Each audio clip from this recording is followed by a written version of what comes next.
ಹೋರಾಟ ಅನಿವಾರ್ಯ ಅಂತ ಆದಾಗ ಎಲ್ಲ ಭಗವದ್ಗೀತೆ ಅಥವಾ ಮಹಾತ್ಮ ಗಾಂಧಿ ಅವರು ಹೇಳಿದ ಹಾಗೆ ಶಾಂತಿ, ಒಂದು ಕೆನ್ನೆ ಕೊಟ್ಟಾಗ ಇನ್ನೊಂದು ಕೆನ್ನೆಗೆ ತೋರಿಸು, ಅದು ಎಲ್ಲ ಸರಿ.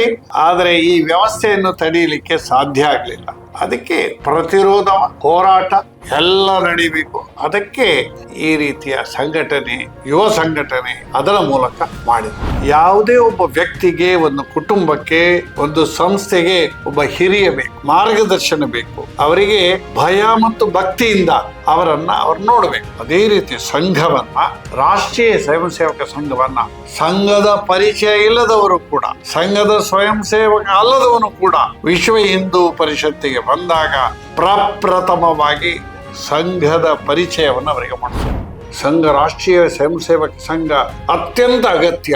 ಅದರ ಒಂದು ಅಫ್ಶೂಟ್ ಆಗಿ, ಒಂದು ಭಾಗವಾಗಿ, ಒಂದು ಮಗುವಾಗಿ ವಿಶ್ವ ಹಿಂದೂ ಪರಿಷತ್ತು ಕಾರ್ಯವಹಿಸ್ತದೆ. ನಮಗೆ ಬರತಕ್ಕಂತಹ ಎಲ್ಲ ಮೂಲ ಮಾರ್ಗದರ್ಶನ ಸಂಘದ ಹಿರಿಯರಿಂದಲೇ ಬರುವಂತಹ ಆ ರೀತಿಯ ಒಂದು ತದಾತ್ಮದ ಒಂದು ಬಾಂಧವ್ಯ, ಹೇಗೆ ತಾಯಿ ಮಕ್ಕಳಿಗೆ ಹೇಗೆ ಸಂಬಂಧ ಇದೆ, ಹಾಗೆ ವಿಶ್ವ ಹಿಂದೂ ಪರಿಷತ್ತು ಮತ್ತು ಸಂಘಕ್ಕೆ ಆ ರೀತಿಯ ಮಾತೃ ಮತ್ತು ಬಳಗದ ಸಂಬಂಧ ಇದೆ.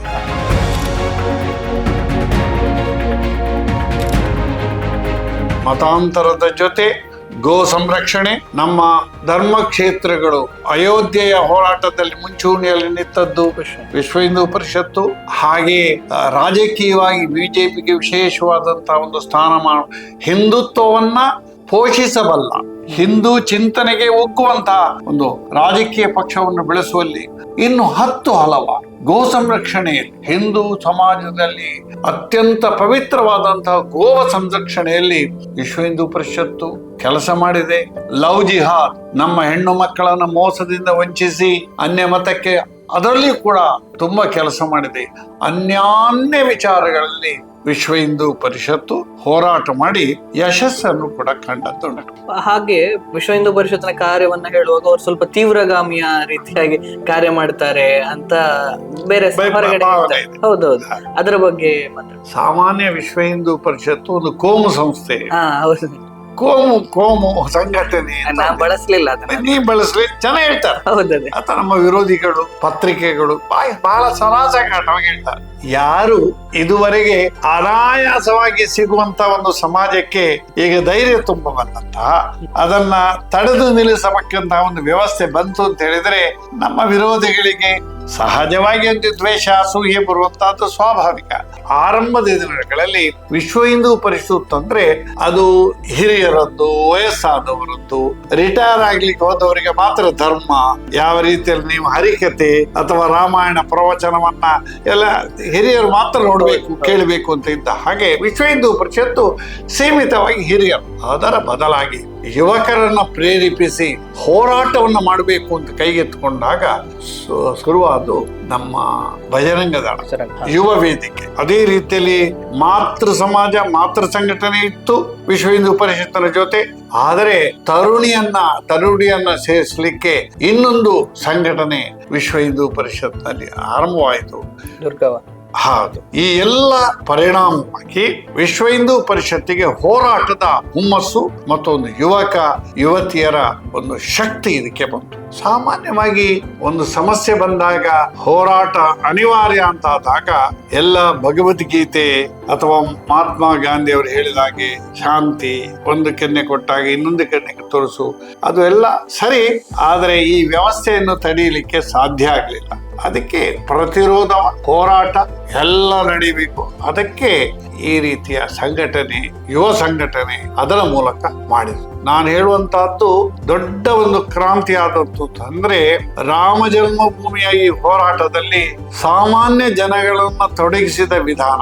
ಮನೆಗಳಿಗೆ ಇಟ್ಟಿಗೆಯನ್ನ ಕೊಂಡೋಗಿ, ಇಟ್ಟಿಗೆಯನ್ನ ಪೂಜಿಸಿ, ಅನಂತರ ಈ ಇಟ್ಟಿಗೆಗಳನ್ನು ನಾವು ಅಯೋಧ್ಯೆಗೆ ಕಳಿಸ್ತೇವೆ, ರಾಮ ಮಂದಿರ ನಿರ್ಮಾಣ ಆಗ್ತದೆ, ಅದು ಅಯೋಧ್ಯೆಯ ಈ ವಿಮೋಚನೆಯ ಹೋರಾಟಕ್ಕೆ ನಾಂದಿ ಮಾಡಿದ್ದು ಈ ರೀತಿಯ ಒಂದು ಕಾರ್ಯಚಟುವಟಿಕೆ. ರಾಮ ಜಾನಕಿ ರಥ, ಅದೇ ರೀತಿ ರಾಮ ಪಾದುಕ, ಹಲವಾರು ವಿಚಾರಗಳು ವಿಶ್ವ ಹಿಂದೂ ಪರಿಷತ್ತಿನ ಸಾಮಾನ್ಯ ಜನಗಳ ಮನಸ್ಸಿಗೆ ತಾಗುವಂತಹ ಕಾರ್ಯಕ್ರಮ ಮಾಡಿ ಅಯೋಧ್ಯೆಯ ಈ ಹೋರಾಟದ ಮುಂಚೂಣಿಯನ್ನು ವಿಶ್ವ ಹಿಂದೂ ಪರಿಷತ್ತು, ನಮ್ಮ ಹಿರಿಯರು, ಮುಖ್ಯವಾಗಿ ಸಾಧು ಸಂತರು ನೆರವೇರಿಸಿ ಅದರ ಯಶಸ್ಸಿಗೆ ಸಂಘ ಪರಿವಾರ ಅದರ ಮುಂಚೂಣಿಯಲ್ಲಿದ್ದದ್ದು ವಿಶ್ವ ಹಿಂದೂ ಪರಿಷತ್. ಒಟ್ಟು ವಿಶ್ವ ಹಿಂದೂ ಪರಿಷತ್ ಅನ್ನೋದು ಒಂದು ಸಂಘದ ಪರಿವಾರವಾಗಿ ನಾವು ನೋಡುವಾಗ ಯಾವ ರೀತಿಯ ಮಾರ್ಗದರ್ಶನಗಳನ್ನ ವಿಶ್ವ ಹಿಂದೂ ಪರಿಷತ್ ಪಡೀತದೆ ಸಂಘದಿಂದ? ಹೊರಗಿನ ಒಂದು ಚೌಕಟ್ಟು ಏನಿದೆ ಅದು ಸಂಘ ಮಾಡ್ತದೆ.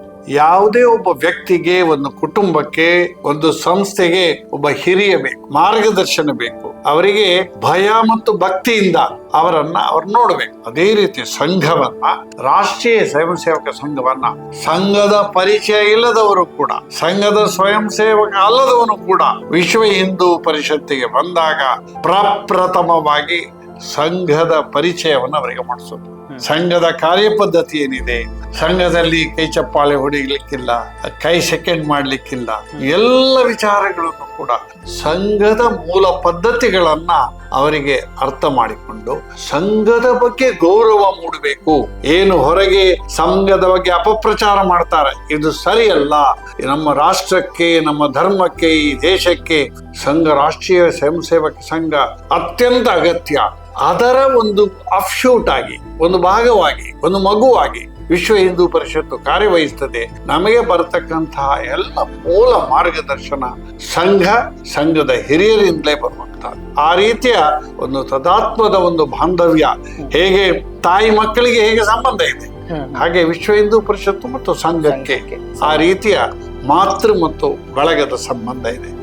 ಒಂದು ಸ್ವತಂತ್ರ ಸಂಘಟನೆಯಾಗಿ ವಿಶ್ವ ಹಿಂದೂ ಪರಿಷತ್ ಸಂಘದ ಪ್ರೇರಣೆಯನ್ನ ಪಡೆದು, ಸಂಘದ ಮಾರ್ಗದರ್ಶನವನ್ನ ಪಡೆದು ತನ್ನದೇ ಆದಂತಹ ಚೌಕಟ್ಟಿನಲ್ಲಿ ಕೆಲಸ ಮಾಡುತ್ತದೆ.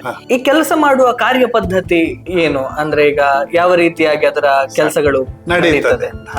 ಇದೊಂದು ಸಂಘಟನೆ, ವ್ಯವಸ್ಥಿತವಾದಂತಹ ಸಂಘಟನೆ. ಧರ್ಮಕ್ಕೋಸ್ಕರ, ರಾಷ್ಟ್ರಕ್ಕೋಸ್ಕರ, ಹಿಂದುತ್ವಕ್ಕೋಸ್ಕರ ಹುಟ್ಟಿಕೊಂಡಂತಹದ್ದು ಕಾರ್ಯ ಮಾಡ್ತಕ್ಕಂಥ. ಆದ್ರೆ ಒಂದು ವ್ಯವಸ್ಥೆ ಬೇಕು.